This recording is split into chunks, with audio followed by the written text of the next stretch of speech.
Hey guys, welcome back to Word to War. My name is Jorge Guerra, and today we're going to be talking about Avengers Age of Ultron. So, Avengers Age of Ultron is a follow up to the first Avengers. There has been a couple movies since the first Avengers, so they've kind of all parted ways. They've had a couple of stories within there. Thor: Dark World and Winter Soldier. If you watch those two movies, this is kind of in that same aspect where the tone changes a little bit. From just being bam, bam, bam superhero to like a little bit more involved. So the plot of this is pretty much Tony Stark, sees kind of a vision of no pun intended, sees kind of a vision of them not being, or the Avengers not being enough to stop what could be the oncoming storm, pretty much, of alien invasions, things like that could threaten the Earth. So he tries to create a suit of armor for the world. And in doing so, he creates an AI that kind of turns against them, which ends up being Ultron. So they have to gather together again to go ahead and try to defeat this new kind of evil, right? So that being said, jumping straight into it, this movie starts off with a bang. It starts off with the Avengers being the Avengers, which is awesome, and then it goes through that and it shows you kind of what you had before. There are a lot of people in this movie, so all the Avengers come back, of course, and then you get sprinkles of other people from within their own series, which makes it really cool. And then, as the story progresses, you kind of start seeing this shift of it just going from this happy-go-lucky superhero movie and starts delving to kind of the deeper issues, or like deeper themes of, not just what it is to be a hero, but like the burden it can become, or the weight of it, and they do that extremely well. There's some new characters that come into this, which is Scarlet Witch and Quicksilver. So Scarlet Witch played by Elizabeth Olsen, and Quicksilver's Aaron Taylor Johnson of Kick-Ass fame. So they come into the mix as well, and through Scarlet Witch's kind of manipulation, it gets a little bit darker for our heroes. So that being said, it just moves into this whole new direction of where you kind of see, it humanizes the heroes a little bit, and so you kind of start seeing that like they're doing what they're doing, but at the same time it's kind of taking this toll on them. So it's a really cool kind of like other side of them that you start seeing. So that's really cool. All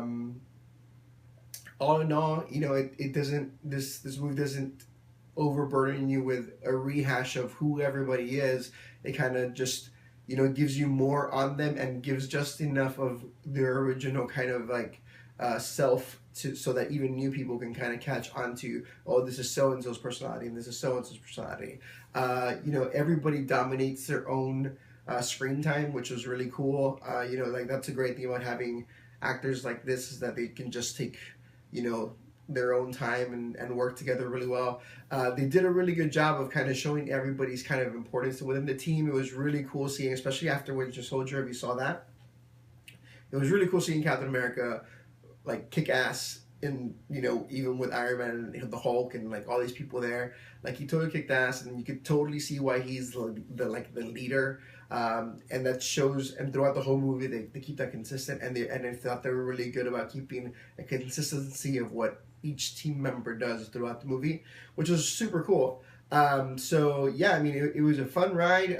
If you're gonna make the comparison of which is better than part one, I think that these movies are two completely different movies, and they're both strong in their own respect. So the first one was definitely one of those kind of like rides, especially with like Loki as the main villain and stuff like that. So this definitely is one of those movies that is a little bit deeper than I would say the first one, and you can feel a little bit that it feels like another cog, into the whole big Marvel universe thing. But it's not a bad thing, in my respect, or in my view. I don't think it's a bad thing, because it's cool to see all these things kind of coming together, especially if you know that it's going towards the Infinity War, all these films that Marvel already has planned. So it's pretty cool. If you're a fan of the Avengers, you're gonna love this. It's still really cool. There's a lot of really cool shots.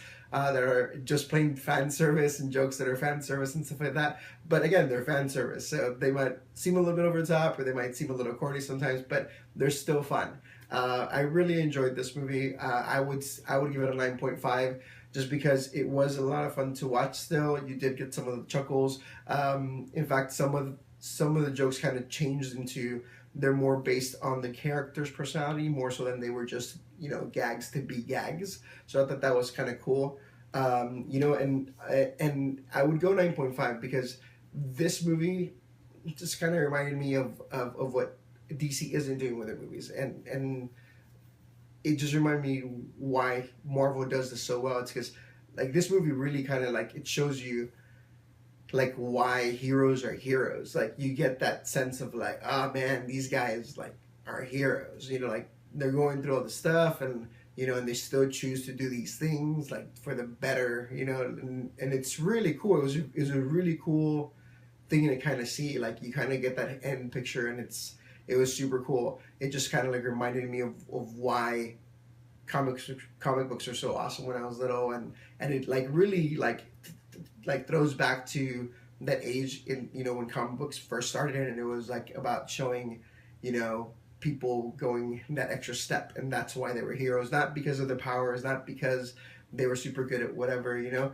and it was just really cool to see. But I definitely enjoyed it. I'm gonna watch it again on Saturday. I did watch it in IMAX 3D, so that was super cool. If you get a chance to watch it in 3D, go ahead, because there were some really cool fight scenes between like the Hulk and the Hulkbuster, which everybody's excited about. I really like what they did with Scarlet Witch's powers, which is super cool, and even the whole Quicksilver thing. One more thing, Paul Bettany was awesome as the Vision. I love Paul Bettany to begin with, but he was really good as the Vision, and those scenes that they did with him are really cool too. So yeah, go check this out. I mean, I definitely recommend you watch this in theater. But let me know what you thought about it. I know there's rumors about Wolverine joining the Avengers, and as well as Spider-Man. So I mean, those are flying around. So let me know if you'd like to see any of those guys next time around. If you saw this, let me know what you thought about it, and how would you say you'd rate it to compare against mine or compare against the first one.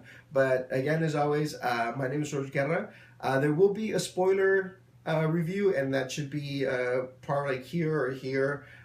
So that will be up as well. But y'all have a great one. Hope you enjoyed the movie, and thanks for watching. Again, please like and subscribe. We really appreciate it, and see you next time. Bye.